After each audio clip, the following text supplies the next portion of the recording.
usheshe ufike moya ngcwele uzosindisa abantu bakho bayaphela kulo mhlaba ngalezi dakamizwa usheshe ufike moya ngcwele uzosindisa abantu bakho bayaphela kulo mhlaba ngalezi dakamizwa sebeshona bebancane sebekhulelwa bebancane sebeboshwa bebancane babayehlisa umoya wabo sebeshona bebancane sebekhulelwa bebancane sebeboshwa bebancane babayehlisa umoya wabo.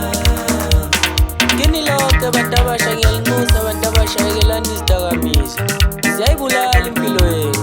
Utshelwa yimini umuntu uze plampe kwazi inyama ngamadolo ngoba igucula amasoko umfule nguphuza umba ngaphathi na kodwa ngamanje ngisaphuza uginqiginqi emachobeni ngigijima nosobancane igoso lami asibahlabe.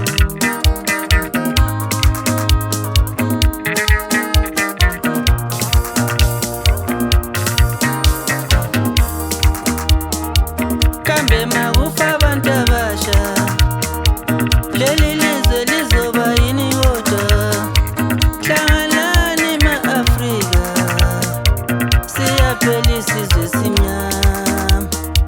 Kambe makufa abantu abasha leli lizwe lizoba yini kodwa hlanganani baholi bethu sinqobe izidakamizwa njengoba kufa abantu abasha lo mhlaba wona uzoba yini kodwa hlanganani ma-Afrika siyaphela isizwe simnyama.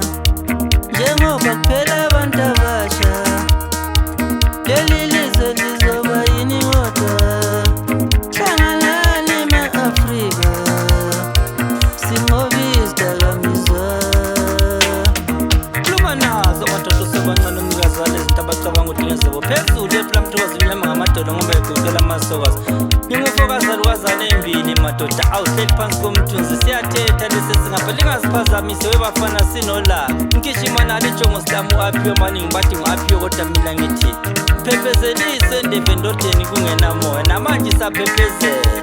Yeyi bantu abasha ngiyanicela bantabethu niphathe niqoqe nizakhe niphume ey'dakamizweni kubulala ikusasa lenu.